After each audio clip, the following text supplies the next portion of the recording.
উলঙ্গ করে দিয়েছে, থানায় অন্ধকারে বসিয়ে রেখেছে, আমাদের উপরে অকথ্য অত্যাচার চলছে, গণতন্ত্রের উপরে হত্যা চলছে। আজকে তৃণমূলের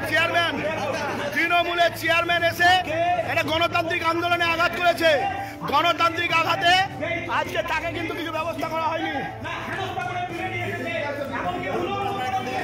আমরা অত্যন্ত বিপদের মধ্যে আছি, যে কোনো পুলিশ আমাদের মেরে ফেলতে পারে মনে হচ্ছে। পুলিশ অন্ধকারে ভরে রেখে আমাদের মার্ডার করতে পারে। এই দেখুন ধর্মীয় আমাদের যে মালা, সেই মালা অন্যায় কণ্ঠি ছিঁড়ে নিয়েছে। বৈষ্ণব সনাতনীদের প্রতি সেই তুলসীর মালা ছিঁড়ে ফেলে দিয়েছে পুলিশ। আজকে অবস্থা দেখুন বাংলার সনাতনীদের, পুলিশের অত্যাচার। আর যখন পুলিশের মা বোনকে গাল দেয়